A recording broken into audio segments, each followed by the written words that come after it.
The Canadian Destroyer. For 20 years now, it might be the most debated move in all of wrestling, besides maybe the super kick. Who should do them? When should they be done? And how many times is too many?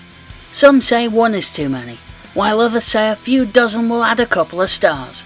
In this video, we're going to look at where the move came from, because you might be surprised to know it's not from Canada. I'm going to get to the actual inventor of the move in a bit, but first a history of the move and how it became famous. The move was given its name by Canadian wrestler P.T. Williams, who debuted in TNA in February 2004. P.T. wasn't originally supposed to be there though, as he was a replacement for Teddy Hart. I'll come back to the inspiration for the name, but more on P.T. for a moment. As being the first to bring the move to televised wrestling, he was able to centre his gimmick and build his matches around the move.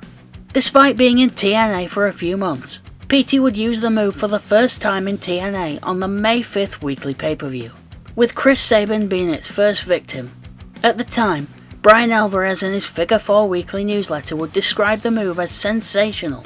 Little did he know that he would see it a billion times more after that. In Dave Meltzer's review of the match, which was Bobby Roode, Eric Young, Johnny Devine and P.T. beating the team of Elix Skipper, Jerry Lynn, Chris Sabin and Chris Daniels, he would praise all involved for their innovation.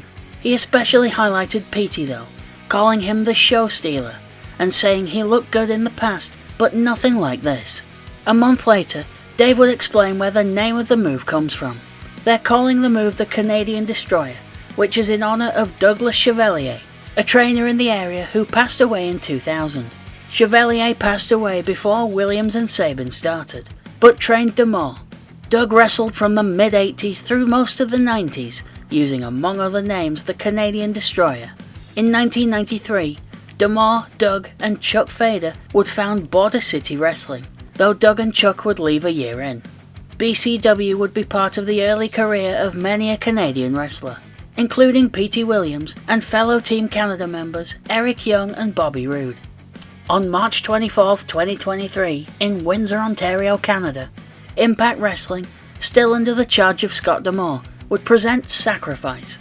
On that night, Scott would shock everyone by performing the move on Jason Hotch.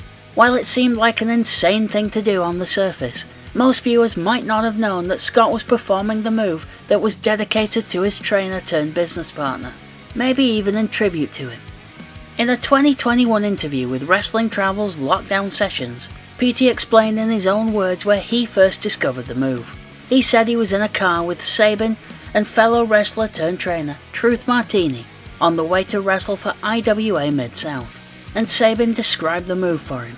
P.T. notes that this was 2003, in the dark days before YouTube, so it's not like he could pull up a video of someone doing it. So you're using your imagination, and I say to Sabin, I don't know what a flipping piledriver should look like, and he's like, should I give it to you or should you give it to me? While they ended up not using it that night, he says he first used it in a match with Matt Sydal, which may well have been this one, which took place on February 13th, 2004. I imagine there are some of you watching this video asking when is he gonna get to the real inventor of the move. You might have noticed that when I detailed P.T. Williams' history with the Canadian Destroyer, I never said he was the one who created it.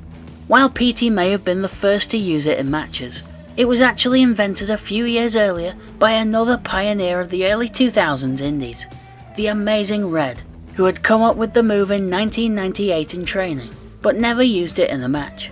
In an Ask Me Anything on Reddit a few years ago, the man himself was actually asked about this, and he explained a bit further. When asked if it was true that he was the originator of the move, Red said, yes, it was a mistake move with Joel Maximo because I wanted to do everything into a flip. Flipping powerbomb, flipping piledriver, flipping DDT. Then later on, Quiet Storm perfected it with me. He did it in the ROH shows with me. That's where Chris Sabin saw it and gave it to P.T. Williams. He then adds that P.T. made the move cool, implying that there aren't any hard feelings there.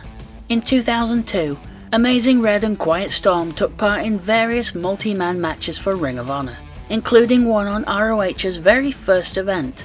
The two would meet in one singles match at Honor Invades Boston on August 24th. It's also worth noting while looking at Red's answer to the question that the flipping powerbomb he's referring to is commonly known as the Code Red, named as such after the man himself.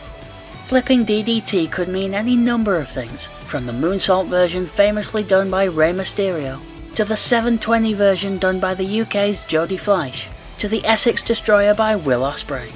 At ROH's first event, the Era of Honor begins. Red hits a flipping DDT that's very similar to a Canadian Destroyer, only done from a front face lock position, like he was going to do a DDT. A running version of this is the move that Will Ospreay would adapt into his own. Interestingly, in the same AMA, Red is asked what move he least likes to take, and his answer was any kind of piledriver. I don't care if you're Jerry Lawler. In an October 2022 interview with Hannibal TV, P.T. Williams is asked about the myriad of other wrestlers who use the move. An eclectic mix, from Adam Cole to Chelsea Green to Penta to Dustin Rhodes to many more. While he expressed displeasure with wrestlers not using it as a finish, he claimed to be okay with others using the move.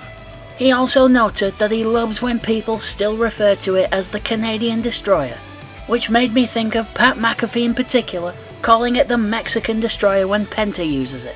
I can't imagine that it'll bother Petey too much though, as while Pat is saying this, Petey, who works for WWE as a producer these days, is likely breaking up some random fight backstage somewhere.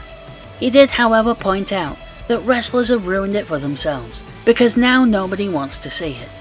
Fair probably. Thank you for watching yet another wrestling channel. If you enjoyed this, please comment, like or subscribe.